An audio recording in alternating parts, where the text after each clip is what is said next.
Hey, want to hear my impression of a bird? Tweet, dang it! Tweet! And we are back with Against the Iron Storm with Dread Canary. I'm Dread Canary, the game is Against the Storm, and we're playing with a custom set of Iron Man rules that I came up with, in which you play 2 games per difficulty level, at which point you increase the difficulty, and you keep going until you lose a map. At that point, you have to reset the run, replay the tutorial, and start over at Settler. I've lost once at Prestige 2, which was a lot earlier than I was planning on, and now we are on our second run, our second half of our second game of Prestige 1. So, that is where we are picking it back up. Just a reminder, we are on a map that has no fertile fields anywhere, and I just realized that I forgot to get a screen grab. So real quick, before I move on, let's go ahead and do that. I don't have an editor or anything like that, so if you're watching this on YouTube, I apologize that sometimes you see maintenance work.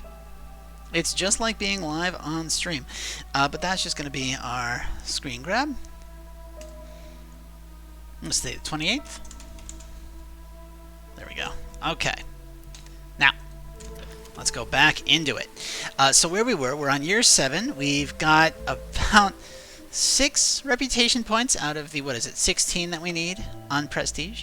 Yeah, and we will grab this mix of people. Make sure we've got woodcutters in all the right places. Let's open up this glade.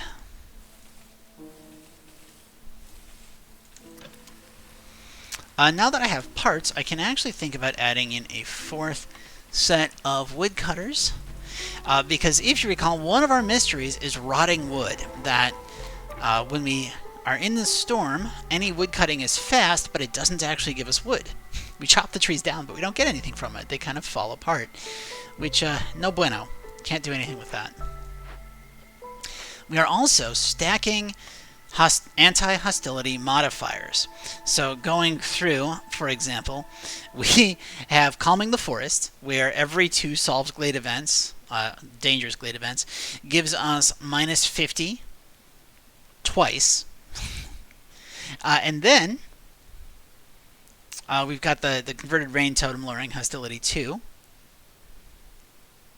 But Safe Haven, if we upgrade hubs to neighborhood or higher, we lower hostility by another 40. And we've got 2 such hubs. We bought minus 50. And then every 2 blight rot cysts that we burn lower hostility by a further 10. So we are just consistently lowering that hostility of the forest to offset how much it increases by getting more villagers and opening more glades. So that's very nice. The Scavengers Camp has no deposits nearby. Where is the Scavengers Camp? There you are. So we're going to move you down here because we've got some massive roots. And I think it's time for us to build another small hearth. This rebuilt building is in my way, so we'll go there. It's fine. We'll just have a weirdly shaped hub. It's fine. This is fine. Everything is fine. Let's go ahead and run this straight across. And by run this straight across, I mean we're going to run it straight across there. We go. Let's go ahead and drop a storage right there. And then we'll put some housing around it too. And by put some housing, I mean I'm probably going to steal housing from here, just so we can get it up and running faster. Hi, Vliss. What do you have? Okay, so additional +1 result for villagers with housing, additional saw blades, and then additional resin production. You know what? I like all that. Let's grab it. We also need cosmetics in a bathhouse, and we just bought a temple, or we just built a temple. So incense and scrolls are also all good. So this is good, and then cosmetics, yes. So I would love to buy all of that. Thing is, I probably can't afford all of that. So what if I sell amber and some spark dew? Nope, not spark 2. I'm opening up a dangerous glade. We'll say 70 planks. And I think we only need 50 cosmetics, so let's lower this to 50. Let's axe the incense.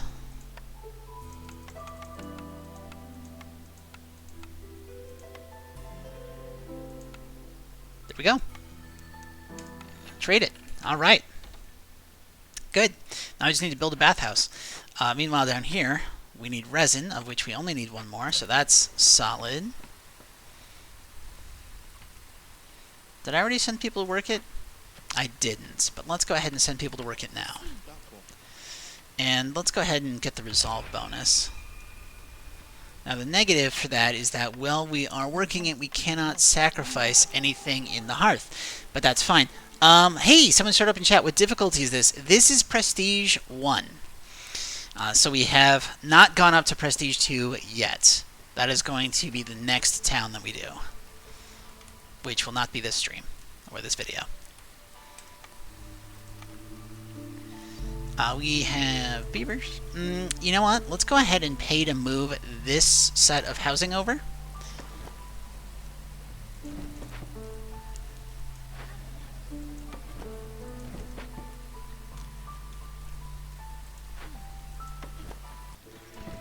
And you know, I should probably have someone working this hearth so that people will actually want to live here.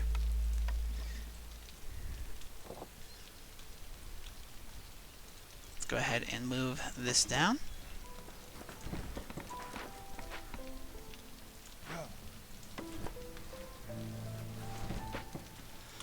Okay, and then I'm actually going to delete these roads just because they annoy me. Is this efficient? No. Should I leave them? Probably. That's alright, I'm not gonna. Because they offend my sensibilities. Okay, the herbalist camp has nothing nearby. That is okay. We just opened up another glade. And if you are just joining, remember there is no fertile ground anywhere on this map. Let's go ahead and rebuild the smokehouse in case we need... All it does is let us make jerky. Maybe. We might need that.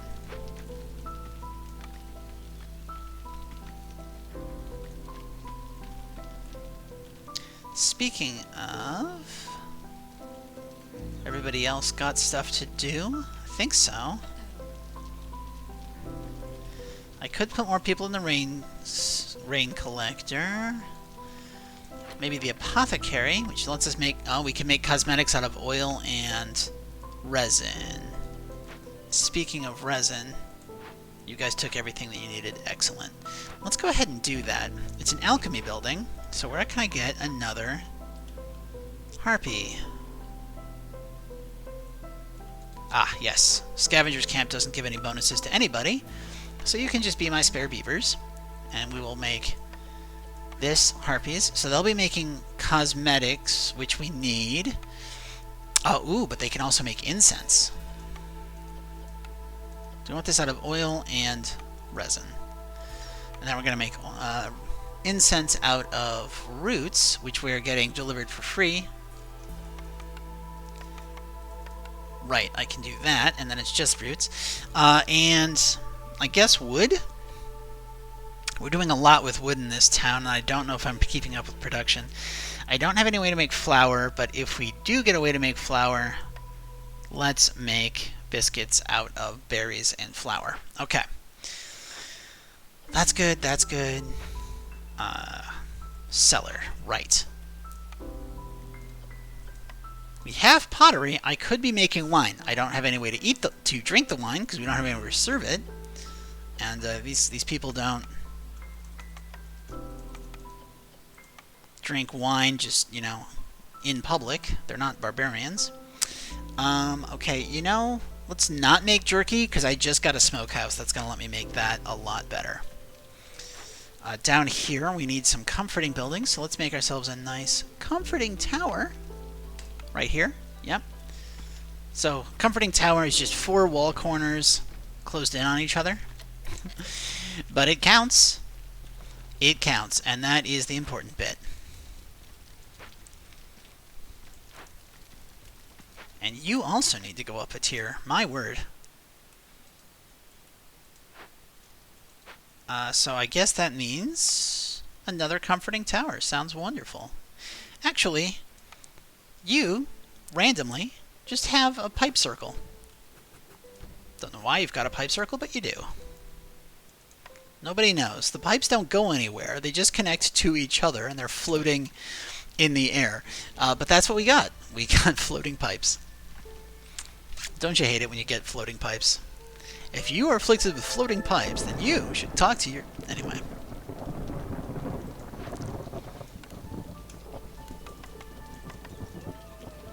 Yeah, see, this is where we're going to make jerky.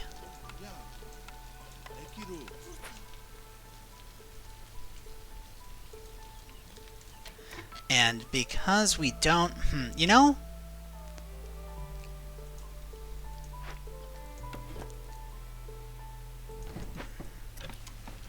Maybe I do let him cut during the storm. I mean, we're going to fire at least one, right? To get down to hostility 3. But then the only people who are unhappy are the harpies, and they're going to take a while to lose all that unhappiness. So I think we're okay. So what's happening here is we've got rotting wood.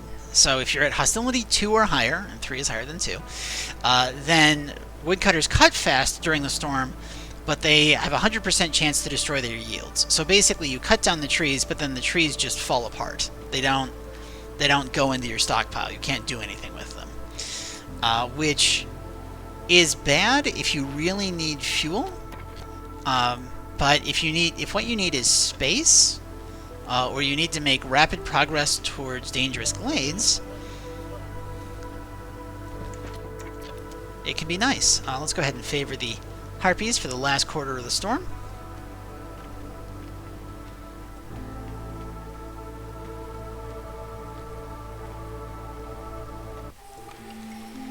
And there we go. Okay. Villagers with leisure. So, leisure is ale, and I don't have any buildings that let me serve ale. Get a plus 10% chance for double yields. I love that for economics, but it doesn't matter here because I don't have a way of doing it. Each newcomer group has 2 additional villagers. We're on year 8. Villagers are not my problem. Giant vegetables. Well, the only place I can make vegetables are in a forager's camp, and that's kind of intermittent, so none of these are good. We're going to re-roll. Scouts work faster for every firekeeper assigned to a hearth. I've got 3 hearths. This is great. Every open cache lowers hostility by 15 points. I am stacking hostility modifiers. And grain production is increased by +1 for every 25 times it's produced. But I can't farm it, so the only way I can do that is foragers' camps mixed with, I think it's called swamp wheatgrass, which, you know, kind of intermittent, so I don't love that either. As much as I love the idea of silent looting, I'm going to go with the prayer book so that we can work dangerous glades faster, which means less risk of having a dangerous glade going during the storm, because a lot of them get real bad during the storm. Not all of them, but a lot of them do. Look at this nice balanced mix here, because I've already got a lot of beavers. I would love to get some stone. Oh, we've got some stone. Well, if we've got some stone, let's make stone roads. 5, 10, 11, 12. And I haven't been doing my trade routes. That's just unacceptable. Okay. Hey, we can fix it with resin, and it'll give a global resolve bonus. I mean, getting cosmetics and crystallized dew. Crystallized dew would let me make tools.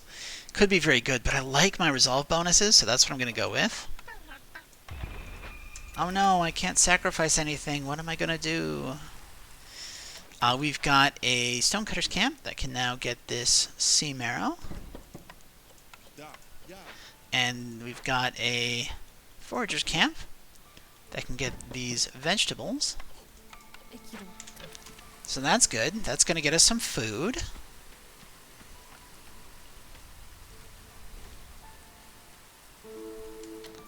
Ooh, yes. That's our new trader. He's actually pretty recently, Dullahan Warlander. And we learned in a previous chat that Dullahan is the name of the Headless Horseman in Irish folklore. So, let's see. Okay, so, wait. This guy sells mystery boxes? They added random okay, well, I mean, I've got to check that out, right? I can't not do that. What else do we need? Paved roads, cosmetics. I mean, he could sell me pigment for the cosmetics. I should be doing trade routes that I haven't been doing, so I won't sell my packs of provisions. But I mean, I've gotta check out his mystery boxes. I've just gotta. Come on. Kidding me? Let's see. Let's sell him all of that plus all of this because I'm not really making flour. And you know what? I didn't actually put anyone in the temple.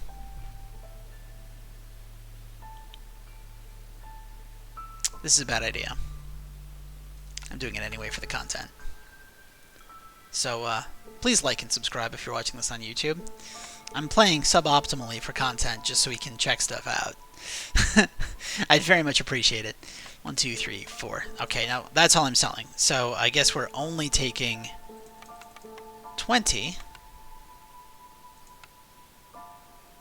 And let's not do that. Let's not do this. Except he won't sell it to me because he needs a markup. Which means I can't actually do what I want. Sure I can. Let's commit to it. I shouldn't sell these, but I am.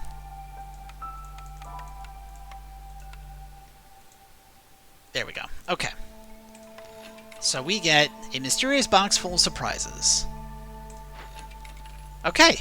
So we get berries, clay, insects, and time spent resting is reduced when under the effects of clothing, which is good for both humans and beavers, or at least it would be if I had the way to make clothing, which I don't. So thanks, Dullahan. Thank you for gambling.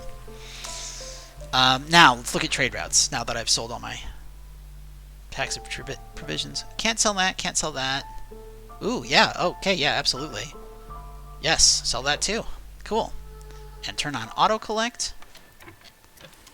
And let's go. Actually, let's go ahead and make some packs out of eggs. You're going to set a cap at 10, though, because I do want to make sure that we have food on a map where food does not naturally spawn.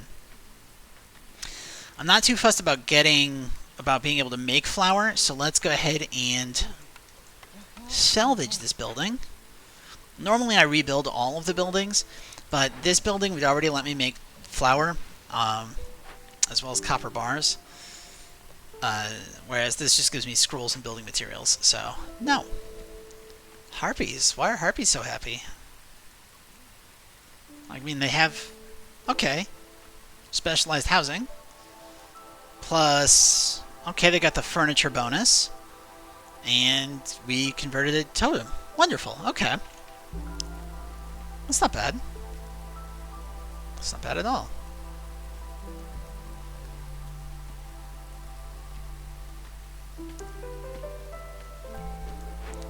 And we'll get another +3 bonus once this is done, right? We opened up another glade that I wasn't planning on opening, so surprise glade that I just didn't watch the tree line correctly when I lined that up, but that's okay. Gives us more resources, and more resources are always good.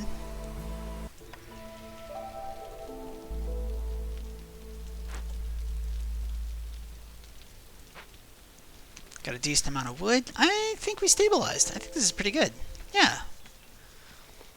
And harpies, quite happy. In fact, they're so happy we're getting reputation from it. That's really nice. Oh, yes, Trapper's Camp. Okay. So Trapper's Camp would complete the list of possible camps, and it gives us another source of food, which is excellent, and then we can turn that into jerky, which is even better. You're in encampments. Well, an encampment's not good enough. We want neighborhoods. So, 1, 2, 3, 4.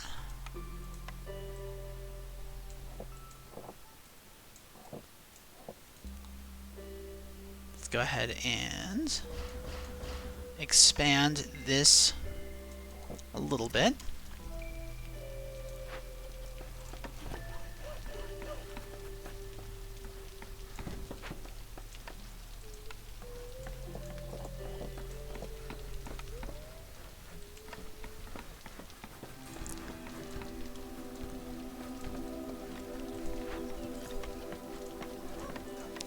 I like it. We got little metal hoops for our comfort buildings in this encampment. Not bad at all. All right, and build some more harpy housing.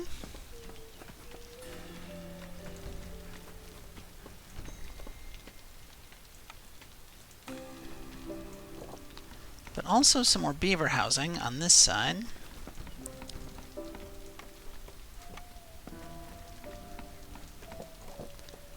And a human house on the edge. And then if I did my math right, that should get us up to the next level. Now, this can go here. Don't know why we're missing a beaver. That can go there. And you know, let's get up close to, but not quite into this glade. We do have a human working this, right? Yes, of course we do. Wonderful. Wonderful, wonderful, wonderful. And then as soon as more people move in, they'll go up a level. And they need more people. How many people do we have here? I could 100% steal people from here.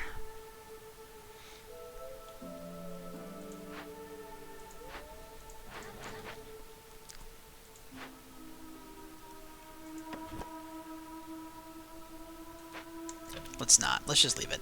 I think it's fine. Is it optimal play? No. But again, I'm not too fussed about playing optimally. Not on Prestige 1. When we get to, like, Prestige 10, I will be scrambling at all times, looking for every possible advantage. So I'm going to enjoy this game while I still can, before it kicks out all of the stops and just goes ham on me. Yep, do that. And, you know, the storm's about to hit, and I don't feel like doing the rapid wood cutting in most places. I actually want wood now. So that's going to lower our hostility significantly. And then if I fire one more beaver, we're down to hostility 2. Which is just enough to get a rapid wood cutting with no wood resulting. But it's pretty low, so people won't get unhappy with me. And that is always great. We've burnt our blight rot cysts. Excellent.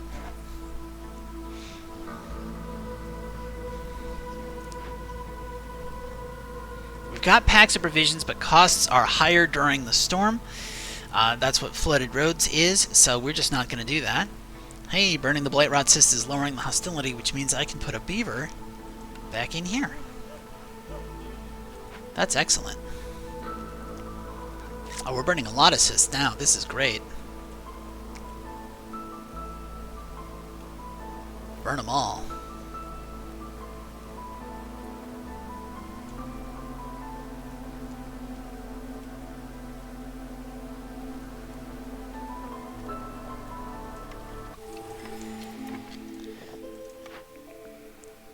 +1 human resolve when we make incense. Gain 2 amber for every 20 sea marrow produced. Love that.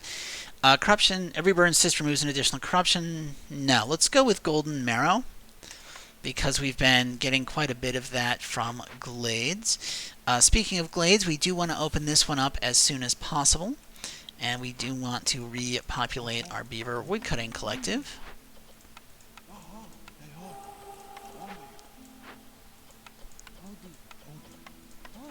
There we go. Nice, nice. Let's go up to the lizard. Hey, lizard. Okay, so, Bliss. Bliss, Bliss, Bliss. You've got a lot of things you're willing to sell me. We could increase production in a number of interesting ways, but I think what I want...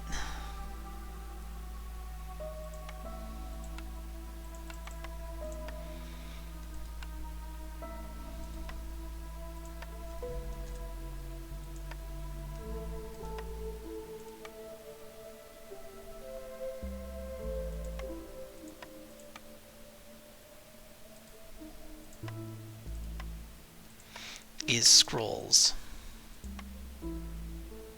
Because we're going to try to get an economic boost.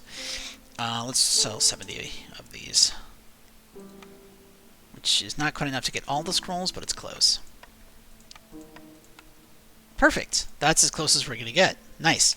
Now we're going to get this 10% chance for double production when under the effects of education. We are going to get the rewards for turning in this quest. Gives us 20 more amber, which I really should have thought of first. But that's going to let us go ahead and get, I think... I mean, we could buy tools. We're not gonna.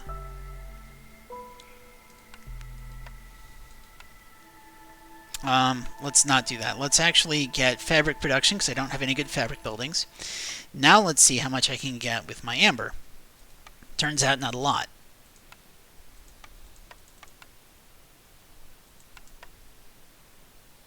Okay. What if I sold you 44 sea marrow? Yeah.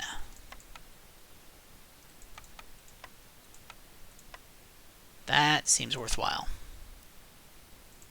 43 sea marrow?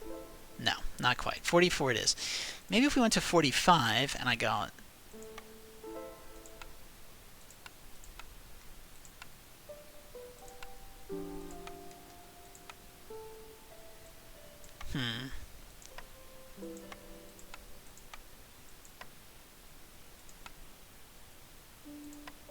Is it consistently a difference of 7? It's consistently a difference of 7. Okay.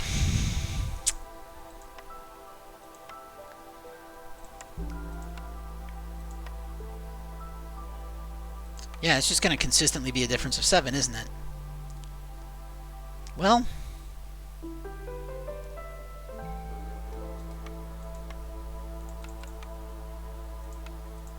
since there's no way for me to make it pretty, let's do that. Trade. Okay. Now let's get some more people. We've got 15, 23, 13, so I feel like that should work. And we're going to populate this temple now that I have things that can actually power it. Boom. Alright. So now we're going to start providing services. We're opening up a village. And yeah, I think this looks good. Wow, we've got a lot of very happy people between the services and the food that we got previously.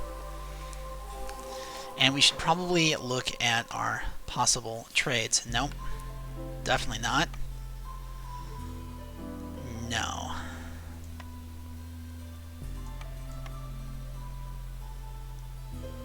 We'll try that. And we'll try this too. And that way we only have to do one more trade in either of those towns to get standing level 1 to solve for making connections, which is excellent. We've got another building we can get. Hey, bathhouse. Yes, okay. So, bathhouse is going to go up here. We've opened up another glade, and you can be solved with incense. So we're solving you with incense. Let's go ahead and take the stuff.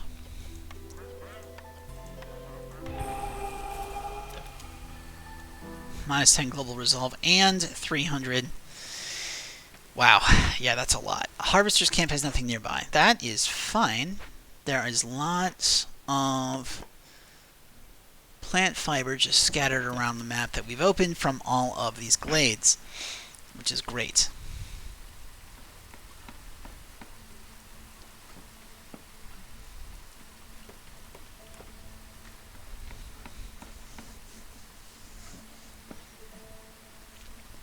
And now that we have a bathhouse, it's this, which gives us back some of our cosmetics. It also increases biscuit production, which would be great if we had consistent source of flour to make biscuits. I mean, we can make biscuits in the apothecary. We just can't make them consistently because we don't have a good way of making flour. Though I might be able to solve that because I can make flour out of... Oh, we do. Okay. 1, 2, 3. 1, 2. Do I have you making pottery? I do have you making pottery. Never make pottery.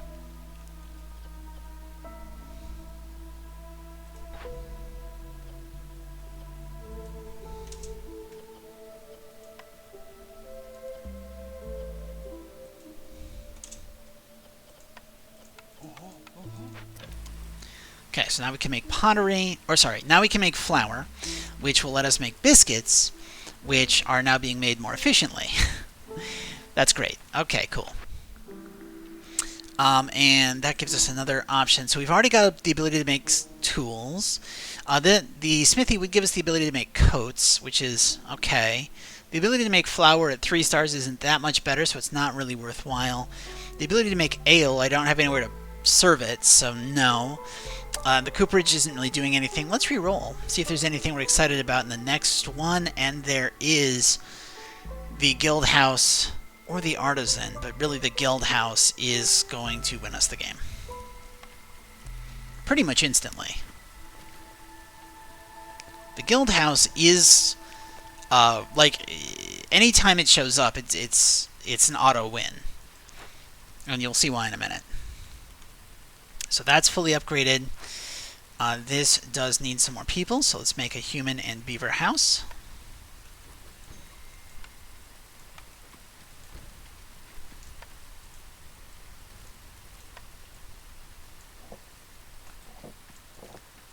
And you guys, I think you guys like bushes.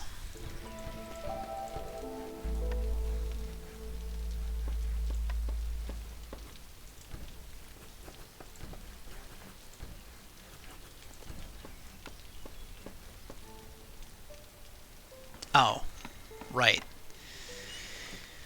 I don't have the rest of walls, so we're just going to have to make a janky looking wall there out of wall corners.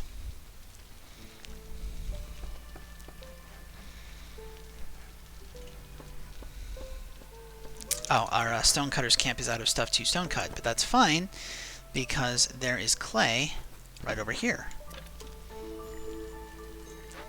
Addition, that got worked. Woodcutter's camp has no trees nearby.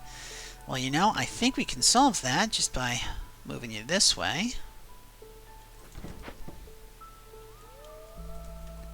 And let's push up against, but not into, that dangerous glade. And this dangerous glade.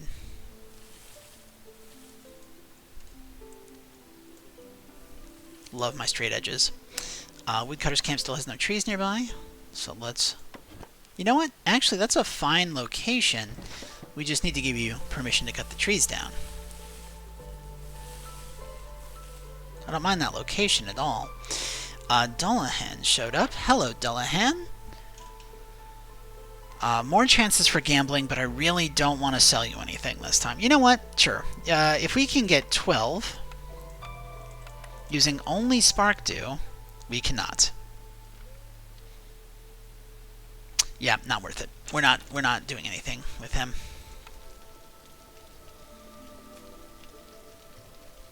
We should check our trade routes though.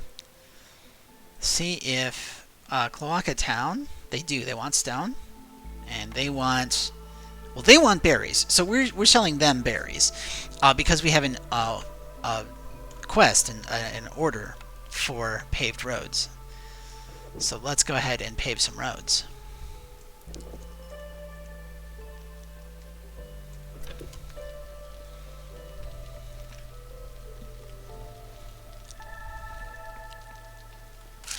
And that'll get us further in. Plus, wow, everybody's happy. Am I doing a happy burn? I don't think I am. No, I'm not burning anything to lower the hostility of the forest. We are just serving food and providing a whole bunch of buffs that makes people ridiculously happy. And the reason this is an auto win, right, is okay. So serving wine is great and all. And in fact, I should probably put a human in here to make wine. Kept that at 50, kept this at 20. Don't make jerky at all.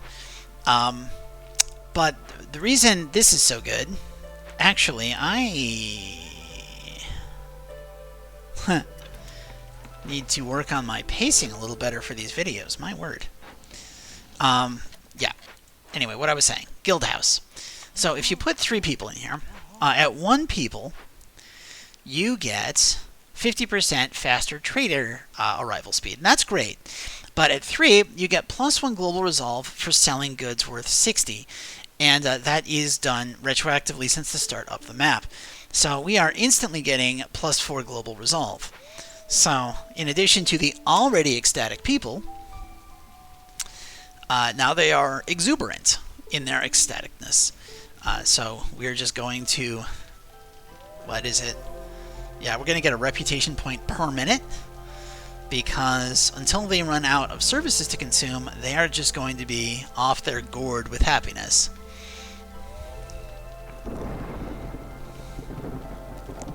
There we go. There's our 35-second warning on the storm showing up. 45 seconds until we deliver that trade route.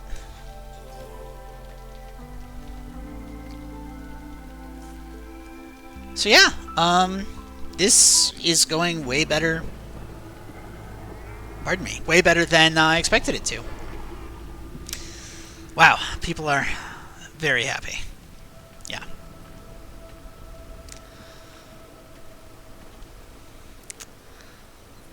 And there's our second standing level, right? So that's nice.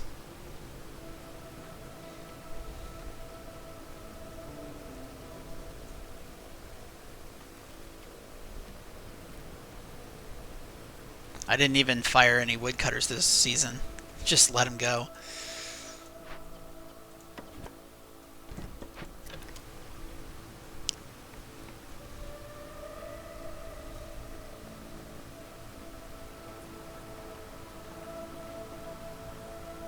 Just let them keep right on chopping. Okay, so our happiness went down significantly because, you know, storm does that. It lowers your it lowers the happiness of your people. But hey, year 10. Well, I don't want villagers leaving or dying, so we're ignoring that. Gain 1 to global resolve for every 3 levels of standing with other settlements, which I'm not going to have time to build. Burnt to a crisp is probably not going to do anything, because I expect we'll win this year. We turn in making connections. Get access to a weaver, which would replace our current way of making stuff. And, oh, okay, so behind the guild house, the forum is another one that I just absolutely adore. Leisure and education, and then the passive effect is chances for bonus production. But since I've got a service building in every single settlement, let's go ahead and drop the forum over here. We'll just double up on services here, and that'll be fine. And then we are going to drop the weaver here. That looks nice. You guys come with stone, and I need stone for a mission, so we will do that. Stonecutter's camp has no deposits nearby. Like, at this point I've basically won. The only reason I'm bothering dealing with the small stuff like this is in case I did the math wrong. Because sometimes I do the math wrong. I don't think I'm getting any notifications that you've got anything to harvest, so we will drop this camp here and fire you nice humans.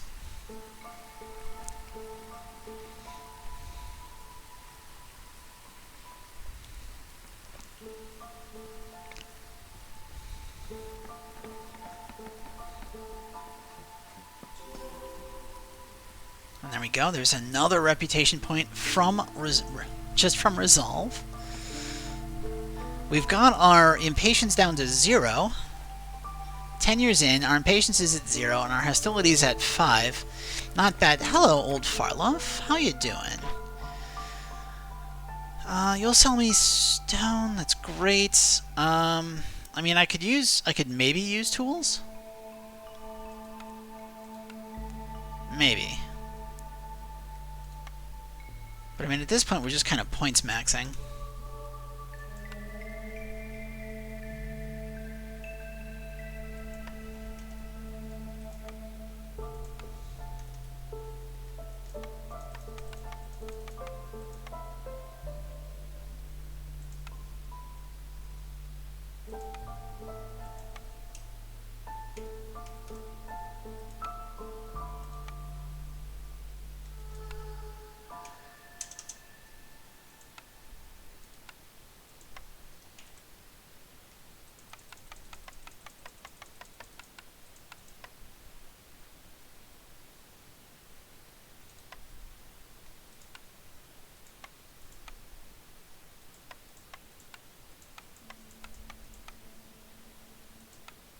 That looks close enough.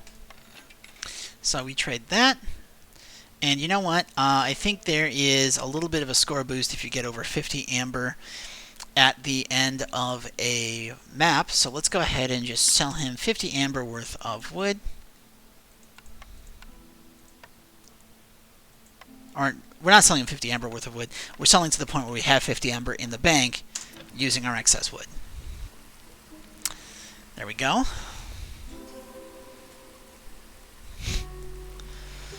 So we can either wait a minute for people to get happy, or I can potentially plonk down 3 more roads. Let's see if we can do that.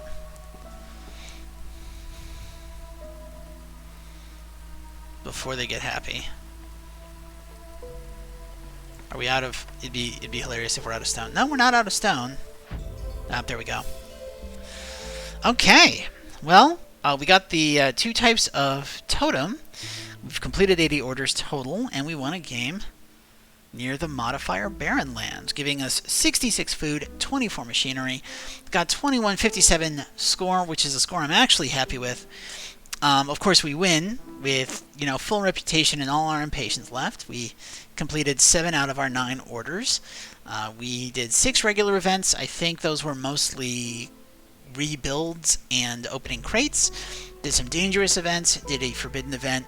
Nobody died, nobody left. Nobody died, nobody left. That is the hallmark of me feeling happy about a game. I do not like it when my villagers die or leave. Finished before year 12. There are better point multipliers if you can finish before like year 8 and year 4. I don't remember the exact ones. We finished with more than 60 villagers. There's also a higher modifier for finishing with more than 80. And we did it with 50 amber in the bank. I told you. You needed the 50 amber for that last little point boost. Let's go back to our world map and spend our loot.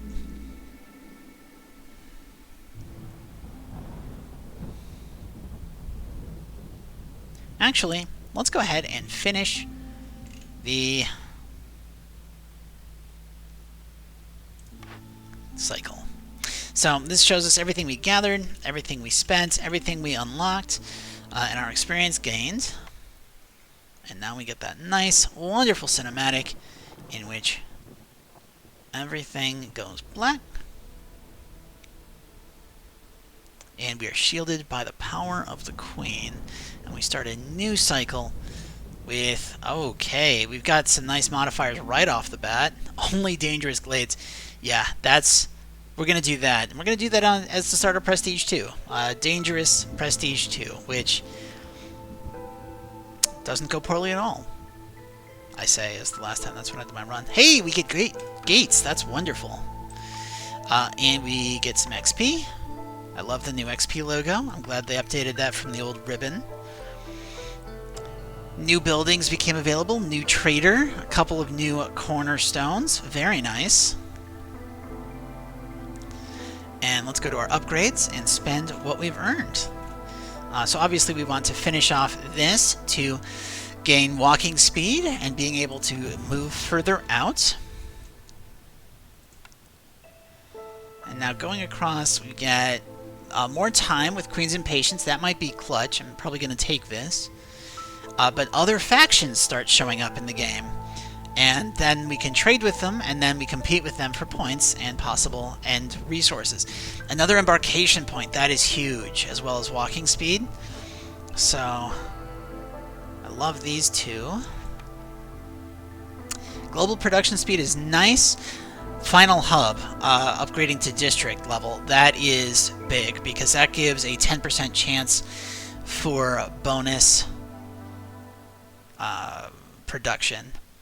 And then discount for perks and blueprints sold by traders, and then traders show up faster. Well, let's take as much as we can.